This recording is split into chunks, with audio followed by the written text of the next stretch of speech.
தமிழக ஆளுநருக்கு எதிரான உச்சநீதிமன்ற தீர்ப்பை வரவேற்று மயிலாடுதுறையில் திமுகவினர் பட்டாசு வெடித்து இனிப்பு வழங்கி கொண்டாடினர்.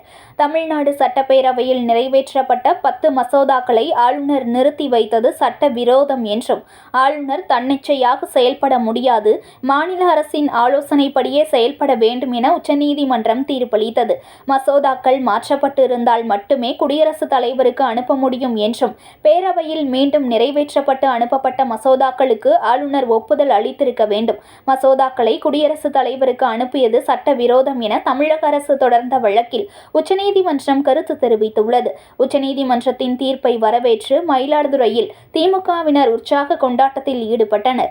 மயிலாடுதுறை திமுக அலுவலகமான பகுத்தறிவு மன்றத்திலிருந்து கட்சி கொடியுடன் ஊர்வலமாக பேருந்து நிலையம் பகுதிக்கு திமுக நகர செயலாளர் செல்வராஜ் தலைமையில் சென்ற திமுகவினர் அங்கு பட்டாசு வெடித்து பொதுமக்கள், பாதசாரிகள், வாகன ஓட்டிகள் மற்றும் பயணிகளுக்கு இனிப்பு வழங்கி கொண்டாடினர்.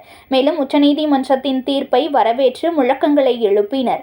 செய்திகளை உடனுக்குடன் தெரிந்து கொள்ள லைக் பண்ணுங்க, ஷேர் பண்ணுங்க, சப்ஸ்கிரைப் பண்ணுங்க, மறக்காம கமெண்ட் பண்ணுங்க.